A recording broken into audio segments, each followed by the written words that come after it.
It's the interview that everyone's talking about, everyone's got an opinion on. And so why not? Why not give mine? I did sit and I did watch the highly anticipated interview with Daniel Levy with the Cambridge Union. And I have to say, Daniel, Daniel, what are you doing? It's absolutely clear. One of the things that's absolutely clear to me is that Daniel Levy has absolutely no personality whatsoever. He is not the sort of person who can light up a room with his charisma. Let's put it that way. That being said, that being said, it's a really good opportunity to get inside the head of someone with such a big influence over something that we all hold really dear, and kind of try to get where he's coming from with some of this stuff. So I made myself some notes of different bits and pieces that were said during the interview, and how it kind of made me how it kind of made me feel, and kind of get my head around whether I agree with him or disagree with him. So first things first, he's a Spurs fan. Came to Spurs from 7 years old. It's, you know, he's affiliated to the club, but ultimately he got into the football based on the fact that it was a clear investment opportunity. So he's made all of his money in investment banking and so on, and so this was an opportunity, working with ENIC to acquire shares in several football clubs. And then when UEFA changed the rules, they had to kind of make a decision about which one they wanted to keep hold of, and clearly Tottenham was the one with the most opportunity and the most to gain in terms of return on their investment. So when he's asked then about what made you then move from not being involved in the team just as an investor, his answer basically was he realised that to really maximise the opportunity, you needed to be as involved as possible, and that if you were a fan, you also needed to be an investor as well, because that would basically take your emotional goggles off. Reading between the lines takes your emotional goggles off and gives you the opportunity to think about the financial aspects of it at the same time. So let's be clear. We all know this, that ENIC is an investment company. They're in it to make the money and maximise their profit and so on. And so that's what they've done, you know. And when he was asked about winning, about success, what does that mean? His first stab at it is, the first thing was to stay in the league because we were in dire straits, and then it was get into Europa, then get into the Champions League and winning that ultimate prize of the Champions League trophy, which we came really close to. At the same time as that, it's all well and good saying, getting into the competitions, getting into the competitions, but you've got to be able to compete in those competitions. There's no point being in them if you can't compete in them. So whilst I get, first things first is let's stabilise the club, let's make sure that we're not getting relegated every year like some other clubs that struggle, and then get to that next level, which is European football, and then on to the Champions League football. But in that journey, the ultimate aim is to still win those competitions, to get something out of it. That's where the glory lays. But for them, it was about improving your standing, gradually growing into this Champions League, the ultimate. The Champions League is the ultimate. Well, might be the ultimate for you, but when Liverpool were winning the Champions League but not winning the Premier League, a lot of players would rather have won the Premier League. There is an order in which you kind of want to win some of that stuff. Winning the Premier League is a great achievement. Something that's not been afforded to many clubs. not since the Sky years, and we're talking about Premier League, not Division One kind of thing. But then when we're talking about cost of season tickets, and he says we try to price it, appropriately and competitively, and there are cup competitions, and we want to grow the stadium to get the next generation of fans in. Okay, so you want to grow it to get the next generation of fans in, but then you charge them more money than they're charged anywhere else. Oh, but there's some concessions around certain parts of the ground. Great, that's great, but you can't always get your seat as a season ticket holder and a seat for a child next to you. It's not that easy, and it's still a bloody expensive day out, especially when they want to eat something, because there's no concessions on the food, is there, Daniel? You don't get kids' meals in there. You get the meals that there is, and it costs a bloody fortune. And also, when they were talking about the stadium, we started talking about the important element that bringing from the old White Hart Lane to the new White Hart Lane is around atmosphere. I did chuckle to myself when he was talking about that, and he talked about the South Stand and the amazing acoustics that's been created and stuff. And there is no doubting that when the place is rocking, it is rocking. It really does sound great. When the Spurs is really pounding out, the acoustics of that are fantastic when the fans are singing. The problem is this fantastic wall of sound that you wanted to create. You put an 1882 right across the middle, corporate type scenario, which doesn't tend to lend itself to the fans that want to sing and shout and all the rest of it. And the other thing around when you talk about atmosphere, it's not just about singing. You could create, you get the singing, but you have to create the atmosphere around it. So let's ask the question, why is it I have to have something on my phone that says I'm allowed to bring an official flag in of my supporters club?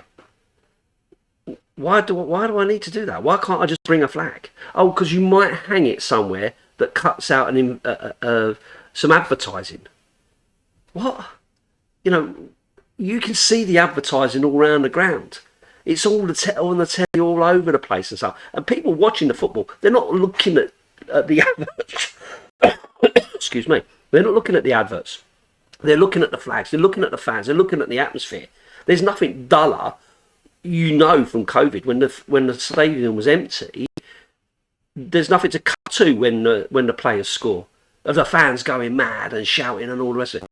Everyone's looking for that. People love looking at fans enjoying themselves, and you just don't get it. When they then talked about being the money man, they talked about, and I thought this was quite interesting, right? He talked about the cost of the stadium and the debt that it incurs and all the rest of it. And he said, and he literally sat there, blasé, and went, anyone who knows anything about money and about finance knows that if you structure the debt correctly and blah, blah, blah, all those fancy words all around it, essentially, it's not a problem. So what you're saying is you built all this stadium and you can afford to pay it back. So why did we go all those weeks and months and 2 transfer windows without any signings then, Daniel? I thought that was to do with the financing of the stadium. That little thing that you did that kind of put us backwards and led us to where we are today. The fact that you didn't keep investing when you needed to invest.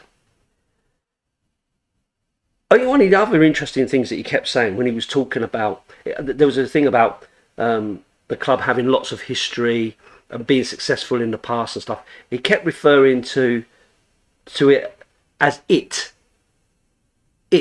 had history, the club, blah, blah, blah. Anyone who loves their club, who's a proper fan, says things like us, not it, that. It's us, we. And I just, it's just an interesting takeaway. You listen to someone like Glenn Hoddle talking, or Jamie O'Hara even. When they talk about Tottenham, they talk about us. Ian Wright, when he talks about Arsenal, talks about us and we, and so on. Lots of players and managers and stuff always do that. We always refer to it because it's their club and they love that club. They become the fan of their club and so on. So again, this idea of this fan running Tottenham kind of doesn't stack up, not to me. Success was getting to the Champions League and nearly winning it. Okay, that's what you class as success. All different sorts of success and so on. And he talked about Harry Kane making history and the fact that he can win a trophy at Spurs. There is the opportunity to win the trophy at Spurs.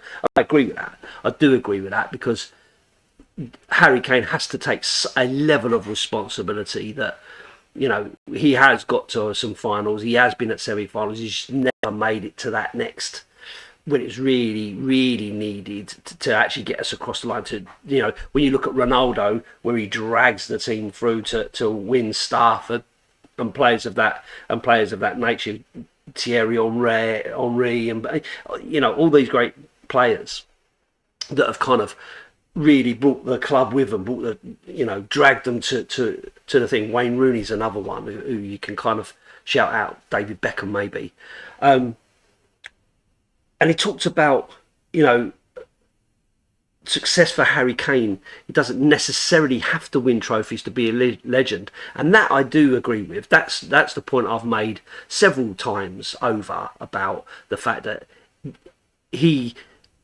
is making history all the time. He's breaking records, one club man, and all the rest of it, and he will be remembered as a legend of the game for the things he's done. Someone mentioned again, Alan Shearer.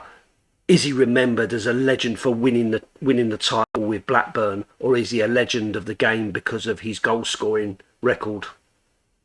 So I do agree with that. The bit I didn't like, the bit I didn't accept, was when he said what he would like one day to see a statue outside the stadium of Harry Kane. Interesting. That's really interesting, because you've got this lovely great area outside the South Stand, big platform area. I don't recall seeing any statues there of someone like Bill Nicholson, for instance, Jimmy Greaves. I mean, you've got the gate, you've got the iconic picture of Bill Nicholson standing by the gates of the old White Hart Lane. You've got the gates, so why not make a statue, put him there behind those gates, by those gates? If you're so keen to celebrate players of legend status and stuff, where is it? Where's that currently? Because it seems to me you're more interested in putting a little burger van there than you are trying to celebrate those heroes of the past, which I think is quite sad. It was interesting as well when he said about, he was asked a question about being for sale, and he said the club you will always have to look at those offers if and when they come in, because there are 30,000 shareholders in the club, and you have to consider everything for them. And the interesting part about that was all these rumours and all this stuff that they talk about is actually bullshit and untrue. And I thought that was quite an interesting fact, that it just once again shows that these in the know newspapers don't know anything, and they quote this stuff just for clickbait to get you to pick up the paper or to click on the link to hear what they're saying. And again, when they're talking about all of the managers, when he said in the continent, managers tend to get a 2-year contract rather than long-term 5-year contracts and all the rest of it, and it's not seen as an issue over there. But in the UK, we say, you know, if they've got a 5-year contract, and it kind of gives them a plan for the future, and you can see that you're moving on to something important, and you're working on a project to get somewhere. But that's not the case abroad, and no one sees it as a problem. Well, we ain't abroad, Daniel. And you name me any club other than, say, Chelsea, that have seen any kind of success chopping and changing their manager as often as we do, because it just creates instability and lack of direction, and no one knows where they're going. So again, I don't buy into that. He moved on then to questions from the audience, and the first question comes from someone who says the really clever and witty comment of, "What do you think of Tottenham, Daniel?" Now, quickly on his feet, he said, "Greatest team in the world." Rather than, if he was a true fan, what you would have gone back to and said, a lot more than I do think of that horrible mob down the road, the nomads. So why don't you fuck off back to Woolwich, you gooner scumbag? Now that's what a proper fan would have said, Daniel. Not greatest team in the world. Don't make yourself look a complete cock. Just a joke, obviously.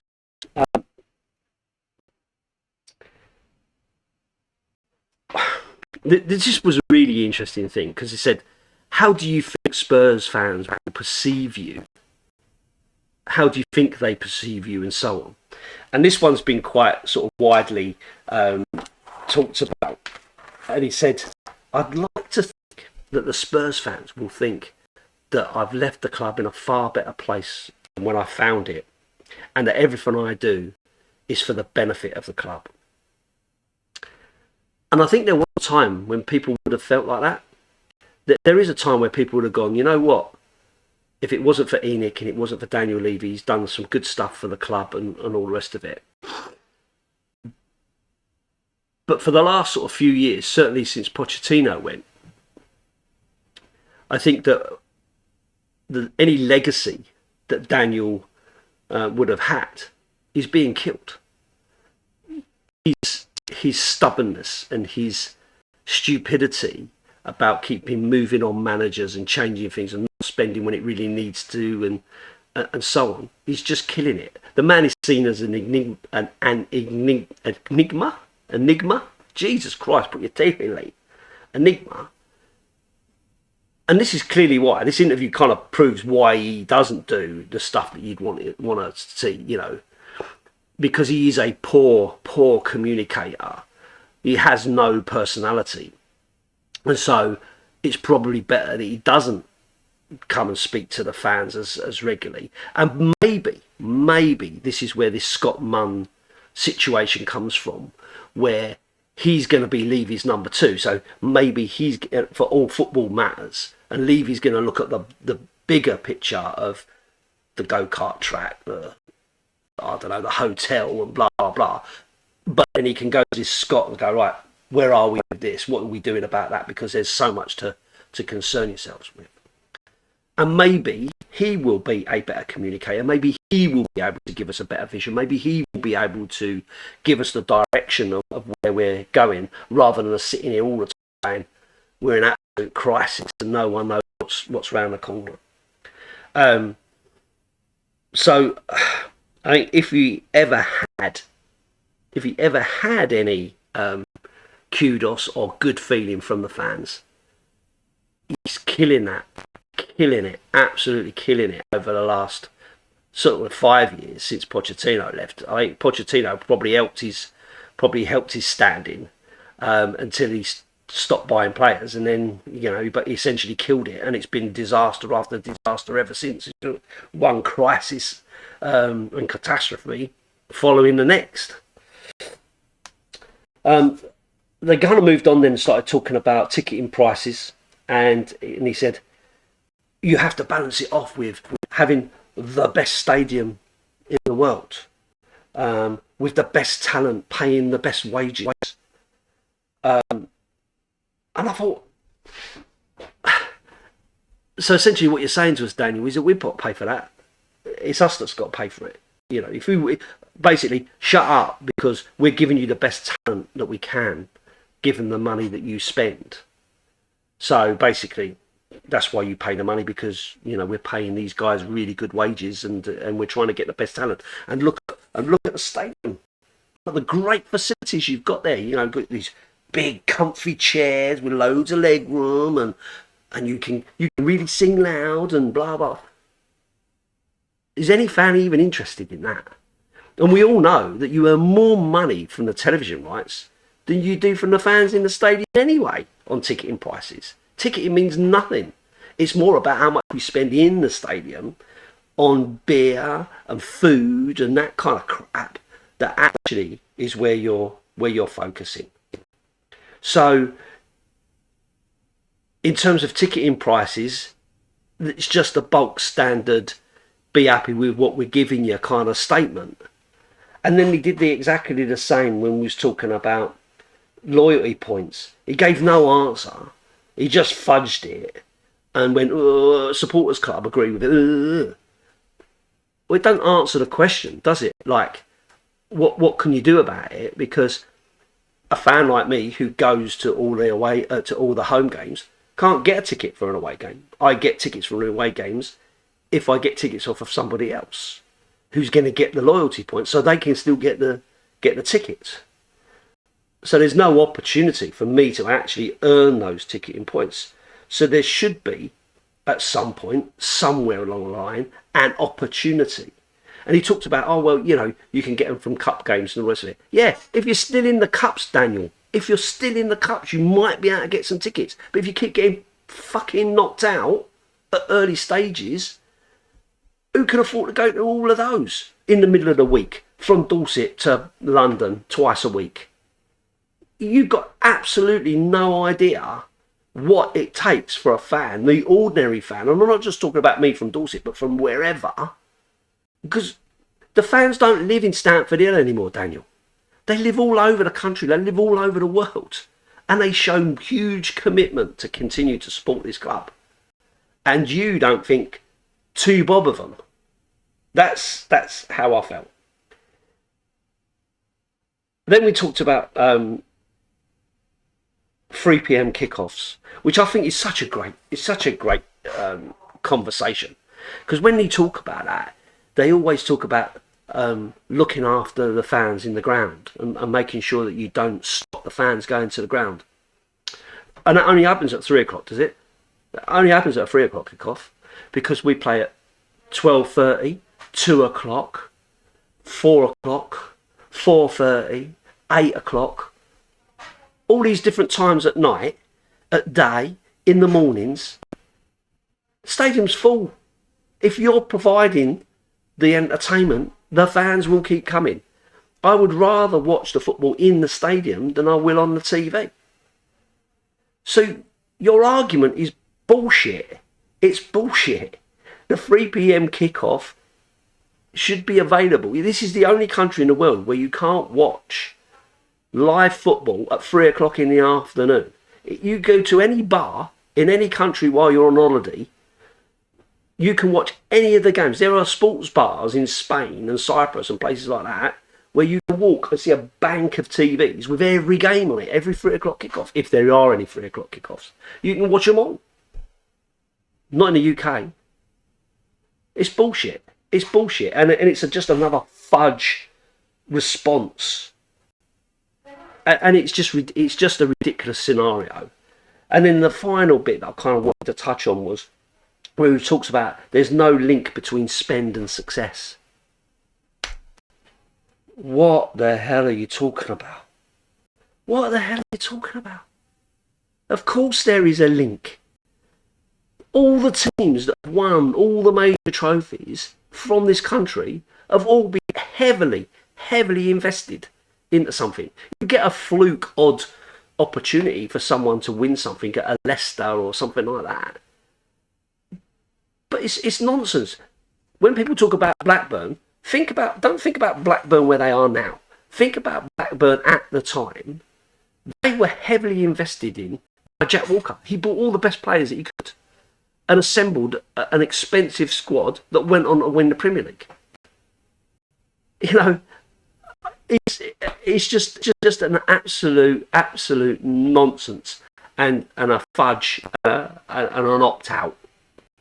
And I just, honestly, I cringe listening to him talking about it. And he talked about financial fair play and the impact that that's going to have and all the rest of it.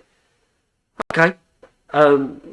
Man City get told, oh, you should win the league and blah, blah, blah. Maybe they'll even take their trophies away. But what you won't take away is the memories of the people that were there, that have been to those finals, that have seen those trophies being lifted. they'll never forget that. They'll still have the photos. They'll still have the memories of those opportunities. So, what are you talking about? What are you talking about? So anyway, listen, that's my rant for today. I had to talk about the Daniel Levy interview because for me, it was absolutely a disaster of an interview that's done absolutely nothing for you as a person, nothing for you as a chairman, and all you've done is embarrassed yourself even more and embarrassed the club even more, in my opinion. You know, we are just going from one disaster to the next. So, you know, we've got the Conte rant, we've got Stellini, you know, pulling out crap results. We've got a director of football that's been banned now, lost his appeal. You've got this new guy coming in who can't even start yet. And then you go and do this interview, which, you know, it does you absolutely no favours. So what's next? What's tomorrow's disaster? What have we got to talk about over the weekend before we get into the difficult game of playing Newcastle in Newcastle? Who knows? Who knows? But listen, that's my rant for the day. Daniel, don't give up the day job, son. Well, in actual fact, do give up the day job. Move on. Get this other guy. Let's see what he can do. Get us a manager, for God's sake, so we can see the direction we're going in. Let's give this club and these fans a boost because they absolutely need it. And let's move on from here. An investor fan, I should sit back, keep the faith, and keep on believing, and saying to myself, Spurs. Don't forget, like, subscribe, thumbs up, all that old jazz. Bit cringe, I know. Apologies. Up the Spurs.